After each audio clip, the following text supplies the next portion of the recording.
Next up, we have Tom Raffa, who is known to many in this room with great affection. And he's not only on the Compass board of trustees, but also founder and CEO of Raffa PC, which is a very successful multi-million-dollar company. He, in the words of Neil Shaw, is also, quote unquote, the most philanthropic visionary I've ever met. And I know that Neil Shaw has met a lot of people. He's also very interested in developing and sustaining many organizations and is a mentor to many of us in this room in developing our own visions for organizations. And his newest initiation, or his newest project, is Companies for Causes. And I'm going to let him talk a little bit more about that and some other important things. So please give a round of applause for Tom Raffa.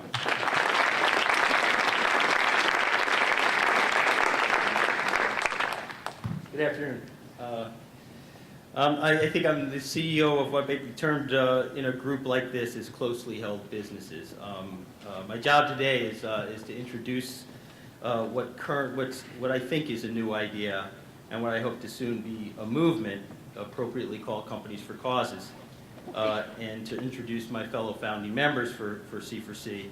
But I wanted to take the conversation a little bit over from to the institutional shift, and certainly a little bit from larger companies to companies maybe that as you start out you could relate to a little bit more, and talk about how closely held companies who work collaboratively can influence and achieve unbelievable positive change. I recognize that according to the program I do have 10 minutes, but with a few folks that were supposed to be missing today, Arthur, albeit after several cocktails, which obviously impaired his judgment, he said, I could take more time. In fact, he said I could take all the time I want. That's not true. I think what he actually asked is if I could spread my introduction to 15 to 20 minutes, and I think that was a rhetorical question. For those of you who do know me, I could talk on this subject forever, but I will try to be brief and give me about 15 minutes. I'm a graduate of Georgetown University a long, long time ago. But as an alum, I've been continually involved with the university. I find that, like when I do my nonprofit work, I get so much more out of it than I ever give. I am on the mentor program at the Georgetown Business School. I help with Net Impact, which is a program where we train MPPs and MBAs to sit about nonprofit governance. Last year we placed 43 students on 43 boards. And of course I work with Compass for over 2 years now, I think, and I'm currently on their board. It's been just terrific, and like I said, I get so much out of it. All these programs, I have a special place in my life because I'm a firm believer in corporate social responsibility. In fact, I may be able to say that I'm even somewhat of a pioneer considering when it started. I know that a lot of friends, like my editor and the editor and friend of mine that runs Washington Business Journal, has gone so far as to call me an evangelist. I prefer passionate to fanatical, but call it what you will. But I actually started and thought about coming to Georgetown because I had issues as a younger kid, and I thought, I'm going to fix the juvenile justice system. And I'm not sure where that went wrong, but I got swept away into Georgetown, and about 30 years ago when I graduated, I went to work for one of the big four. It was a good 9 to 10 years. I was doing mostly Securities and Exchange Commission work, large companies, and I enjoyed the work. I worked hard, and like you would at a big four, but I noticed that success, whether personal or professional or even corporate success, was clearly measured in the form of one single metric: financial. Seemed simple enough. The more you made for your client, the better you did for the firm. The better you did for the firm, the more money you made for yourself. It was a pretty easy formula, and I was very much involved in it. I don't know, at some point I just started to think about what was truly important, or maybe used to be important to me, and how I might have lost my way. I just wanted to make a difference. I wanted to be a part of change that was for good. So when I left on my own. I had saved up some money, but it was just me. I wasn't going to bring any of my clients like Lockheed Martin over to a single-person firm. I created what I hoped was a new metric for success. I wasn't quite sure what that was, but within about 6 or 7 months, I designed a mission statement, which is still one that we follow today, to be a catalyst for positive systemic change in our community. Now, when I speak about the firm all over the country, and I mention this to people, the usual thing is that I get mixed reactions to the mission statement. But most of the time, it's what the heck does that mean, and how does it get you anywhere as a CPA firm, or as a consulting firm, as a service business, as a for-profit business? Well, in another speech I can give, and I can ramble on for about hours, all about the good social work our firm does, how it all comes back to us. And in that, at the end of that speech, I think that I prove that I do not practice philanthropy because the firm is large and growing, but rather the firm is large and growing because we've always had a social mission. But in the interest of time, I'll confine myself to telling you why a group like Compass Fellows makes so much sense to me, and why the nonprofit sector or social enterprises like those that CF works to incite, why they deserve a place in our student curriculum, a place in our studies and research to understand the dynamics of business, and yes, I said business, and a place in our civil society. You know, before you go too deep into it, I think most of us think about philanthropy or philanthropist as some rich guy giving away lots of money. And if you really think about what philanthropy is, and you look it up in Webster's or Wikipedia, I guess now, which could be a whole definition, so don't go there, go to Webster's. It basically is, philanthropy is defined as loving people or the active effort to promote human welfare. Now, I really believe that there's a balance in the world that's created by our giving of ourselves. And I do believe that if everyone practiced philanthropy, just a giving of yourself, a care or for humankind, no matter how much or how little time or money you had for yourselves, to just give a small percentage of it, of that time or that wealth, I think civil society would be eons ahead of where we are today. I believe that philanthropy can be learned, and I believe as a parent it's my responsibility to teach it to my children, and I believe as a CEO it's my job to encourage it of my employees. With this knowledge, you learn to measure yourself and your successes in different terms or metrics, other than just financial or the bottom line. When you work in the for-profit world, the leading measure of success is surely financial. If you start to work in a nonprofit community, you learn to measure success by the effectiveness of your outcomes. So individuals in for-profit businesses like mine could actually learn a lot from the nonprofit sector. I've proven this for the past 25 years in the firm's existence with the success of the firm, the hundreds of successful careers that have been chartered and achieved at Raffa as well. And again, I have several programs, most of which you would call philanthropic, that's translated actually into financial successes. It grew the firm to 4 companies, we've over 300 professionals, and we do more than $40 million in total revenue a year. But I'll give you just 2 examples, since I'm limited to time, of how I learned and found success on many levels from doing what I love to do. When I was at PwC and did presentations to the board of directors for a large international conglomerate, there was no use in presenting a product or service that was not going to be profitable, at least back in the 80s. But when I began strategic planning for nonprofit sector, the participants were never constrained by dollars. You only need to read the mission statements of any nonprofits, especially the ones in social and health services, to know this. They're committed to curing breast cancer in our lifetime, to putting an end to homelessness, et cetera, et cetera. And profits never even considered. And actually, that's how I make my money, because we have to go back and consider some financial metric in order to keep it in existence. So ours is basically to go back and find resources to fulfill those dreams, those visions. But they aren't constrained in their thinking. And from this, I've actually come to learn, or certainly believe, that the only limit we may have on our lives may be our limited vision. I've learned from this from my nonprofit clients, and they've led my company in similar directions. So while a company does need to have financial success, it's on really the short list of my metrics for success. Just an example is when our firm provided pro bono services to an after-school program. For those of you who don't know, DC does not have after-school programs. It's all provided by the nonprofit community. There was a waiting list of over 200 students, and we determined that the best solution was to create a database that could track the insurance programs lacking in the current system, and thus cease the stifling of the enrollment.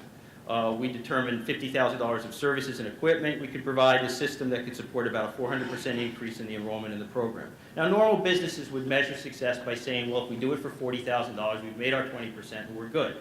However, take the financial metric out of it, and our people, our programmers, and our consultants were turned to measure their success on the prospect, not by the fact that they brought the job in under budget, but when and only if, after the program was written, the enrollment increased fourfold.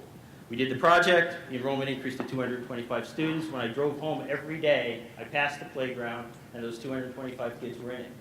One day I drove by and there were no kids in it, and I couldn't figure out why. So I stopped the car, went in, and asked, and there were volunteers there. So we learned that basically the new volunteers that had started didn't know how to run the program. Some of them didn't even know they were there. So we sent people out. Again, if you don't have a financial metric, you're not looking at it and saying, are we going to lose money by trying to fix this? We didn't even think about that. We went out, we fixed the problem, and 225 kids are in there again. The way we fixed the problem was we put a demonstration module into it and documentation. Now, every job that we do and program, we put demonstration models into it, and we put information in it. And it's really made us far superior in the IT area than most of our competitors. It's not something that is an option. It's something that's given. The experience has improved our approach for all clients, and it allows our people that work for me to understand that client's objective absolutely needs to be our objective. So I'll do one more, and then I'll introduce C4C.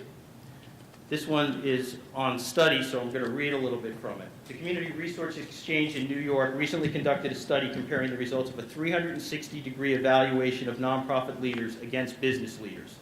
There were almost 23,000 respondents. The study showed that nonprofit leaders significantly outscored for-profit counterparts across the board in 14 of 17 dimensions of leadership service. The dimensions included persuasiveness, risk-taking, demonstration of effectiveness, and vision.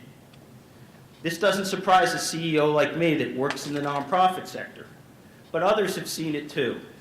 Jim Collins, an author of some of the best-selling business studies, puts it this way. For-profit leaders like myself face a very different power structure than do social sector leaders. If you could create a power map for an organization which circles size proportionately like a bullseye to the amount of power garnered by any individual or group, given, say, 100 points of power, how might you map out the distribution of power in any given organization? So take Walmart, for instance. When Sam Walton was alive, under the founder, we would have likely have found a big giant circle with Sam's name and picture all over it. Rarely do social sector leaders have enough concentration of power to single-handedly make a decision happen.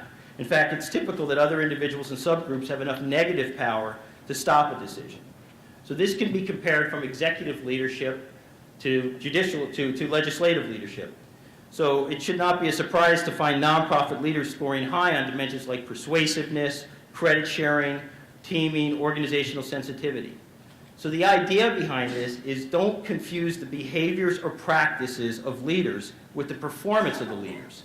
The effective outcome, that's the true metric, must be the results, superior and lasting results consistent with the values and missions of the organization. And while my company is owned 80% by me, I do lead the company, I don't run it. And because of that, the idea behind finding true values and missions in it is very, very easy for me to do on this legislative basis and not on a dictatorial or I always say I'm a gentle dictator, so that's probably not the word to use, but on more of an executive level. It's especially important nowadays because basically key employees find entrepreneurship always a viable option. It's evidenced in this room. Recruiters swarm after my best people all the time in a war for talent. Young people reject the idea of long-term employment at a single company. Boards and shareholders demand more executive accountability. The media exposes and amplifies flawed decisions and poor performance of managements and board of directors, et cetera, et cetera, et cetera. If true leadership exists only when people follow, even though they have the freedom not to, then perhaps our next generation of great business leaders will come from the nonprofit sector, not the other way around. So I salute the work of my alma mater and of this Compass Fellows and a conference like this that introduces an aspect of business that I wasn't taught when I was at Georgetown. And if you believe as I do that the sectors are blurring, the cross-training becomes so much more of an important component to the student's education. But for me, the importance still lies in the social bent that can be learned from the experience of working with a nonprofit board or its management or with a company that wants to create some positive and systemic change in its community. A company that has a bigger purpose than just profits. If this is instilled as a student, no matter what career you choose, there will be the same voice in your head that was in mine after working for 9 years at PricewaterhouseCoopers. There's a bigger purpose to our lives, and our business or the companies we work for have a responsibility to give us the forum to achieve that purpose. Don't let your work as an entrepreneur or the company that you work for drive your life's purpose. Look for opportunity in your work for financial, for personal, and yes, even spiritual growth. Because if your work or your employee doesn't provide such an opportunity, you are most certainly wasting far too much of your lives. On to Companies for Causes. What is Companies for Causes? As I said, I started Raffa with the objective of making a difference. It didn't take long to figure out how an accounting firm could do that, and we built it into the very, very core of our corporate culture. Fast forward 27 years, and I recognize that now there are many more companies established similarly with prominent social aspects of their work. However, much of this good work is just not targeted. Contributions are sprayed all over the place, there's no direction, and what I'm about is effective outcomes. So if you look at the dollars that we give, and there's no direct outcomes to those for the dollars that we give, or the time that we serve, or the time that I spend on boards, what's truly the purpose of the work that you do? So giving some dollars to go to a gala or to send some money because a friend asked you because their father has Alzheimer's and they want you to walk for it or give for it may not be the way to get the most effective outcomes. I recognize that there are even more companies that remain driven solely by the financial bottom line. And I know that as a small company doing the work that we do, we give away currently about 10% of our annual gross revenues a year in direct public support, pro bono support, or direct hard dollars. And I know that that's influenced a lot of other corporate leaders that start to recognize this as being a responsibility. Involvement as ways to improve their business, the lives of their employees, and yes, even their bottom lines, they realize it can be improved by this. I think C4C could be a way for our work at Raffa and our influence in the community to be leveraged much further. So for me, C4C is a way to get the new energy around philanthropy in our community. I want Raffa to be a part of helping to define that energy with other corporate leaders that recognize this responsibility. You would think that an entrepreneur that owns a company and that's built it over a period of time, whether it's Nextel or your own little baby that grows up from nothing and grows to tens of millions of dollars, might feel that you have all the answers. And I honestly believe that the reason why I love what I do every day is because I'm learning every day. And what I have found, and all of the other founders of Companies for Causes have found, is that we're able to meet every time we meet, and we get together. Our collective thinking is much, much greater than the sum of its parts. So C4C is, for me, to be a movement of philanthropy to the DC region with new additional dollars and time commitments. And these commitments will extend beyond just giving dollars to nothing less than finding ways of our companies to positively affect social change through collective impact. With C4C, there's no longer a need for such efforts to be taken on alone by companies, by nonprofits in our community, or by our local government. The people you'll meet next may all have very different definitions for corporate social responsibility, and clearly there are a million of them, and very different reasons even for being here. But the common denominator among all of us is the belief that we can change the world. Thanks very much.